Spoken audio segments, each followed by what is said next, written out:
On a Sunday, you've got all these different games going on at the same time. I tell you, I watch every single snap of every single game simultaneously because that would be physically impossible. You can have a pulse on those games. Understanding this, what are the coaches' tendencies when they're up? What are their tendencies when they're down? What do certain coaches do in this spot or that spot? Wherever you guys are watching this show, I would truly appreciate it if you follow or subscribe. It helps a lot with the algorithm. It helps us get bigger and better guests, and it helps us grow the team. Truly means a lot. Thank you guys for supporting, and here's the episode. All right, guys, King of Odds, Fox Taylor in the building. How's it going, man? It's going great, man. Thanks for having me. Absolutely. We just met today, but I'm glad we can make this work. Yeah. Things are sometimes they happen on the fly like this. Yeah, love the outfit too. Thank you, brother. I appreciate that. Yeah, how'd the Super Bowl go for you? Super Bowl went great. I would have liked, from a personal standpoint, I would have loved for the 49ers to win. I'm a diehard 49ers fan from when I was a kid and I first started watching the NFL. To now, I never let that fandom get in the way of making good picks, right? And the strategy behind winning money in terms of sports betting. Would have loved to have seen them won. I did something called middling the game. And so my pick yesterday was I like the 49ers to win straight up. That didn't happen. However, I also had the Chiefs in what we call a 7-point teaser in the sports betting world. So I middled the game hoping that it would fall somewhere in between not only the Niners winning, but then Kansas City, still being within the 9.5 points and then the under being 54. So that happened. Had a lot of interesting prop bets, if you're familiar, game props, player props, things like that. So yesterday, overall, it was a great Super Bowl. It was a great Super Bowl for my clients. A lot of people won a lot of money, and that's the name of the game, right? Nice. So, yeah. Did you see that guy that bet 1.1 and lost? I did. Yeah. That can happen. Man. That can happen. That is a lot of money. And he didn't seem too shaken up by it. I was like, wow. Yeah, no, he's if he's got the bankroll to support it and he was feeling it, I say go for it. You know, let it rip. Yeah, it's all percentage off your bankroll, right? So I guess Absolutely. it's relative to maybe what he's playing with. Absolutely. Yeah. Yeah. What's the most you've bet on a game? The most I've ever bet on a game is $100K. Damn. I get that question a lot, and I appreciate that question. And when I deal with avid sports bettors and even sports bettors that are just breaking into it, right, for the first time, and they ask me, well, Fox, what do you bet on the games, right? And they're curious, monetarily wise, what are you betting on the games? And I try to always tell people, I could bet $100K today and bet $2,000 tomorrow. And the reason is because how strong is the play? That's number one, right? And you also don't want to get caught up in a world of where you're just betting to bet. Be selective about the games, which is, of course, what I am. So I try to be selective about the games. I probably, on average, bet $5,000 to $10,000 a day. So I try to tell people to have some perspective on it, right? If I bet $10,000 a day, right, sometimes more, sometimes less. You do that 7 days a week. See, sports betting is not a novelty for me. This is what I do for a living, right? And helping people win in the sports betting world is what I do for a living. Yeah. So when you think about it, we're talking about almost $500,000 a month in betting, right? That's total coin in. Doesn't mean that you're losing that, doesn't mean that you're winning that, but that's what you have in play on a weekly basis. Right. And were you sports betting all throughout your career? I know you were in the military for 20 years. Yes. Were you allowed to sports bet then? Yeah, you were allowed to sports bet. No different rules just because you were in the military. Gambling is totally fine as long as it's legal with where you're at and things like that. So it had always been a part of my life. Being in the military for 20 years, I was in the Marine Corps. I was always into sports since I was younger, kind of mentioned that before. And so for me, when I was in the military, you're around a lot of guys who are competitive, a lot of guys who are into sports. So sports betting kind of creeps in there, right? And so I used to really get a kick out of being able to help my fellow compadres win some money and, Nice. being the kind of the go-to, if you would, in those military circles where there was guys who liked to sports bet. And that was really fun. Yes, you've always had a slight edge, right? What do you think gave you that ability? Because most people lose money sports betting, right? Yeah, you know what? There's two things I think that make a successful sports bettor, and I'm not going to give you the stereotypical answers here, right? A lot of people say things like bankroll management. Well, I mean, that should be obvious, right? And they say things like discipline. That also should be obvious, right? But there's two things I think that give me an edge personally. Number one is I watch all the games. Now, what I mean by watch all the games is on a Sunday, you've got all these different games going on at the same time. And I'd be a fool to sit here and tell you I watch every single snap of every single game simultaneously because that would be physically impossible. But what is possible is watching enough football, whether it's college or NFL, and any other sport that I handicap, to where you can have a pulse on those games. Understanding this. What are the coaches' tendencies, right? What are the coaches' tendencies when they're up? What are their tendencies when they're down? All right, guys, shout out to today's sponsor, Babbel. 1 in 5 Americans have learn a new language on their bucket list. If that's you, make 2024 the year you finally check it off the list. Don't pay hundreds of dollars for private tutors anymore or waste hours on other apps that don't really help you speak the language. Babbel has quick 10-minute lessons that are handcrafted by over 200 language experts to help you start speaking a new language in as little as 3 weeks. It's designed by real people for real conversations. Babbel has really helped me lock in Spanish. My fiance's family is all Latina, and now I'm able to communicate with her family members, and it's awesome. Studies from Yale, Michigan State University, and others continue to prove that Babbel is better. One study found that using Babbel for 15 hours is equivalent to a full semester at college. They have over 16 million subscriptions sold, plus all of their 14 award-winning language courses are backed by their 20-day money-back guarantee. Here's a special limited time deal for our listeners. Right now, get up to 60% off your Babbel subscription, but only for our listeners at babbel.com/social hour. That's babbel.com/social hour, spelled BABBEL.com/social hour. Rules and restrictions may apply. What do certain coaches do in this spot or that spot, right? Like if they're trailing in a game or if they're really up in a game, and that really comes into play in college football more. So I think having a pulse on the games, especially if you're going to call yourself a sports handicapper, like what I consider myself to be, or a sports consultant, that's a fancier word for it, right? Yeah. But at the end of the day, I think having a pulse on the games because you're really engaged really gives you an edge. That goes all the way back to my early days when I was much, much younger, right? Is because if you're not in tune with the games, that means you don't have the eye test, right? Because you've got to be able to see these quarterbacks, these other skill position players, defenses, coaches, et cetera. You've got to see what they're doing with your own two eyes and really have a pulse and stay engaged. And that's with all the sports, doesn't matter which sport it is. Yeah. Because you're predicting things, right? You're in a predictive business. And so it can't just be algorithms. It can't just be these quote unquote systems. I think you've really got to be in tune with it, right? And so having that experience of many years of not only watching, but I said that there's two things, right? The second thing is, do you truly understand the lines? And if I may give you a scenario, I would say this. For instance, yesterday, even with overtime in the Super Bowl between the 49ers and the Chiefs, the total on the game, meaning how many points each team would score for a combined total, was 47.5. That line, that total, never moved for the 2 weeks since it came out. Wow. Right? So for 2 weeks, it never ticked, not even up a half point from 47.5 to 48 or down to an even 47. Right. Guess what the score of the game was? 47. Wow. Right? So as a sharp in this game, knowing when you see a line that doesn't move, that is a really, really key indicator. It just never moved. Now, that was a total. On the spread itself, it did have a little bit of movement, which is natural because you're going to get those $1 million bets coming in.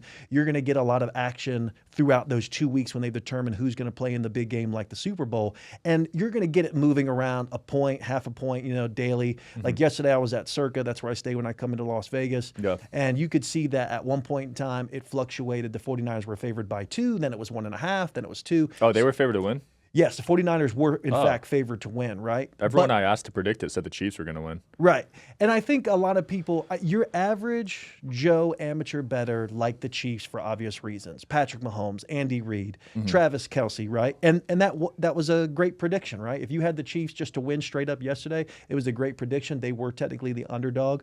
And I think a lot of people could look at that game just because there's so much hype around the Chiefs and the organization and those characters that I just mentioned. Yeah. But being able to have that experience to read lines, and I mean, that's just one example. We could talk about 1,000.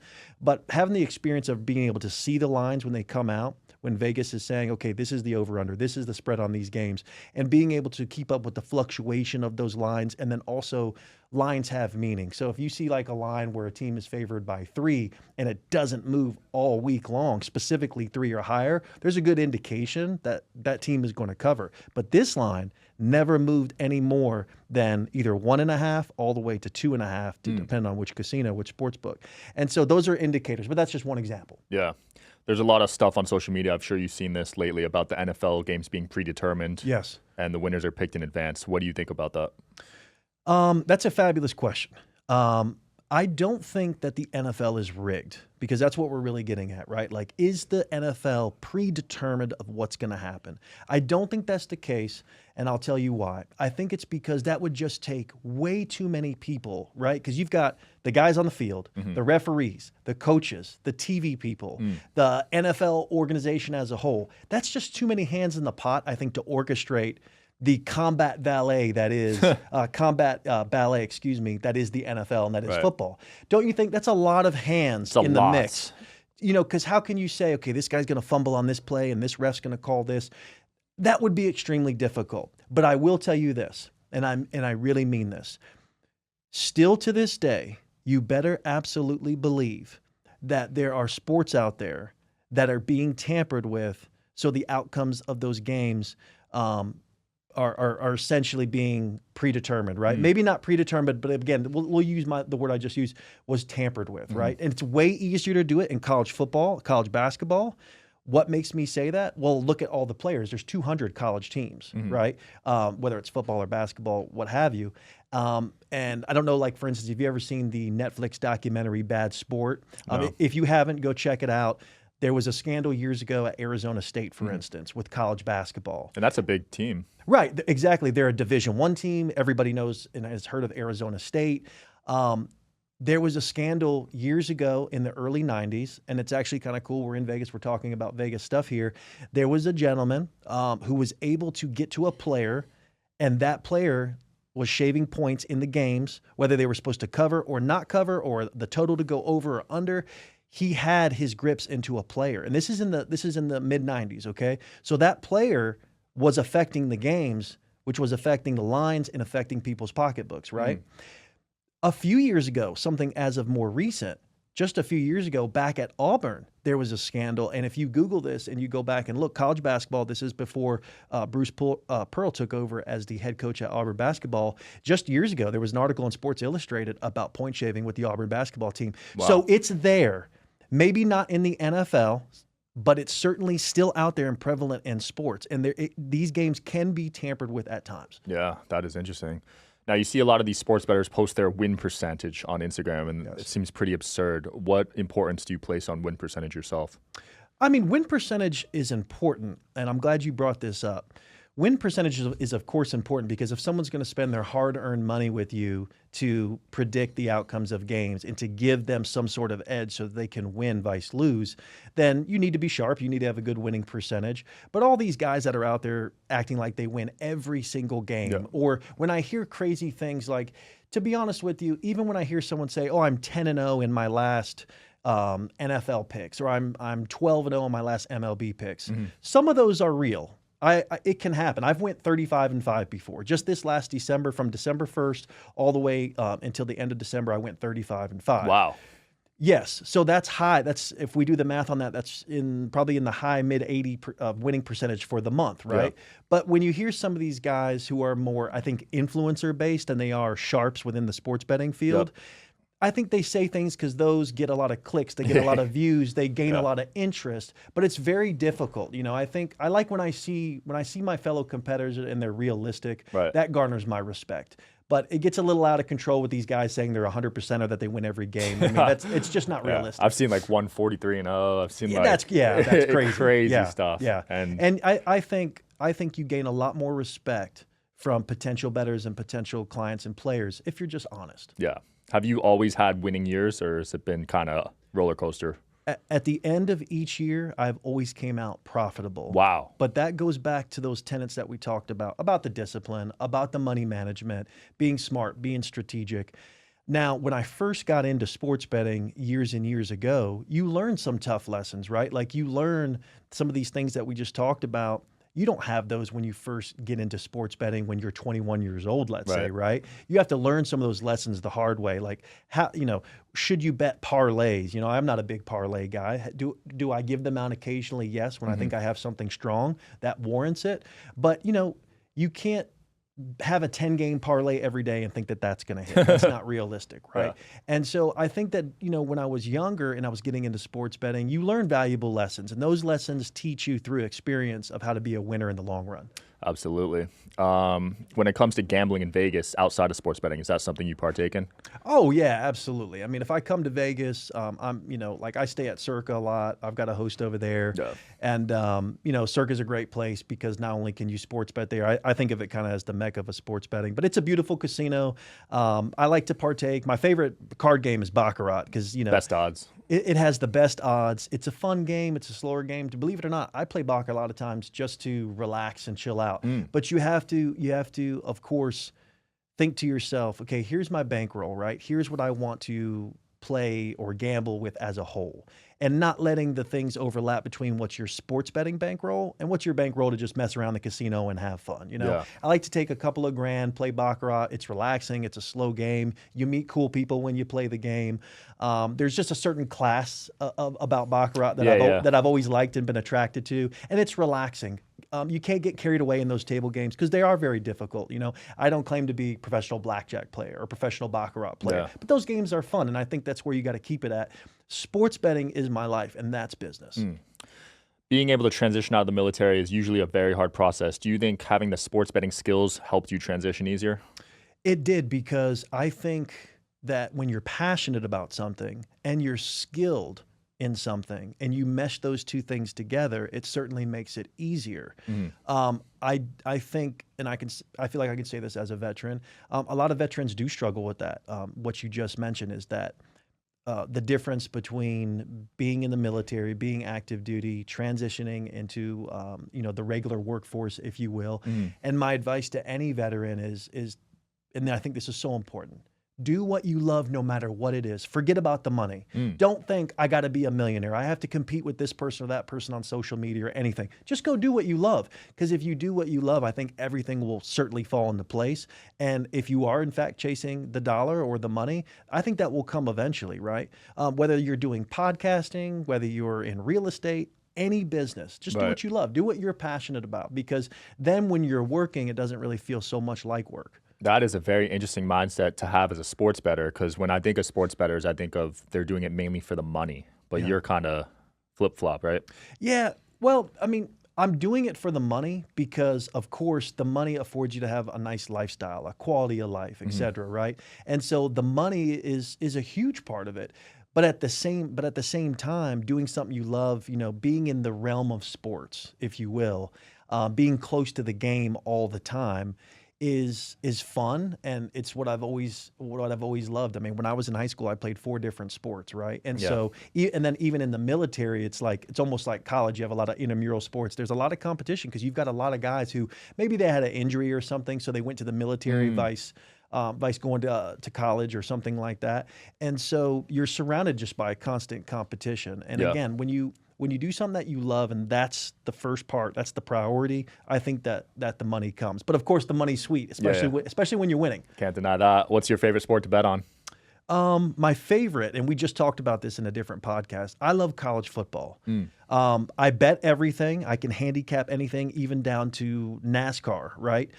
Which is probably one of the funnest things to bet. NASCAR? Yeah, because the odds are so great. And the Daytona 500, for instance, is coming up next Sunday. If you go and you look at the odds for a NASCAR race, if you look at the odds for golf, you will get astronomically positive odds on even the best. So even if Tiger Woods is playing in the Masters, even 3 or 4 years ago when he won, or about 5 years ago now when he won on his comeback, he was 40-1 that year. Did you bet on that? I did not. I did not have Tiger in the one that in the Masters 4, 5, 6 years ago. That was crazy when he won that. But and that was incredible. And to get Tiger Woods at 40-1. So you look at other sports like tennis and golf that had not so much tennis, but like tennis is just a big 3. I feel like. Yeah, it is. You're right. Especially whether it's women's or men's, you've got a couple of different players, and those guys, their odds are not like what we're talking about here now. But if you look at the Daytona 500 for next week, whether you like or know anything about NASCAR, but you like sports betting, right? Go look at the odds. Yeah. If the only thing you know is Kyle Busch because he's a very notorious and famous driver, he's still 15-16-1. So if you like those odds, and even if you just do a sprinkle on that, you can make money. So again, it's fun because when you can find those different sports that you like to bet and that really have the great the payout. But your question was, what was your favorite? I love college football. Why do I like college football?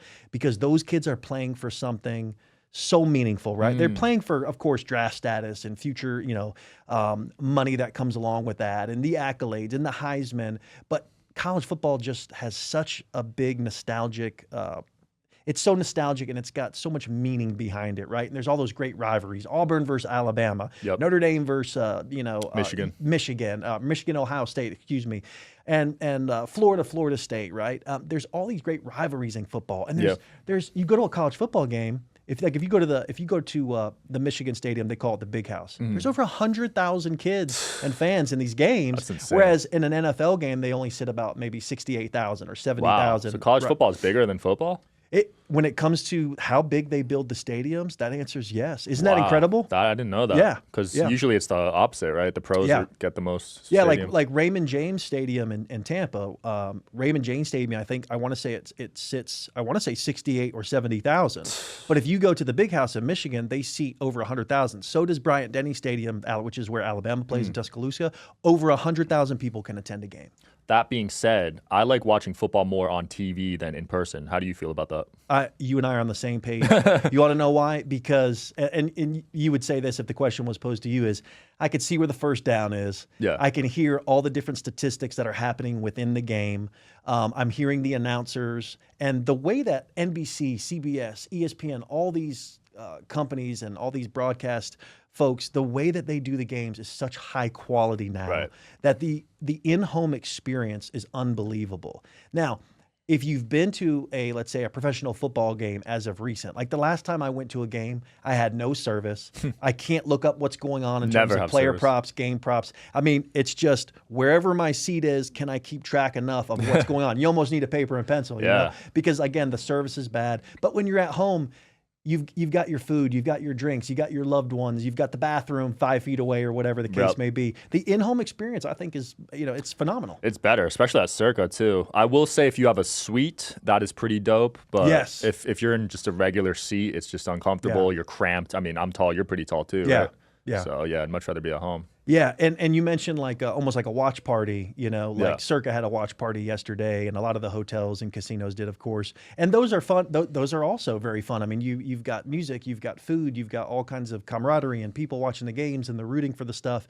And again, you can see everything so picture perfect. Whereas when you're at a game and you're looking for, hey, is it 3rd and 5? Yeah. Is it 1st and 10? What is it, right? You're trying to figure it out because it's just not as easy as what it presents itself at home. Absolutely. Do you do any live bets ever?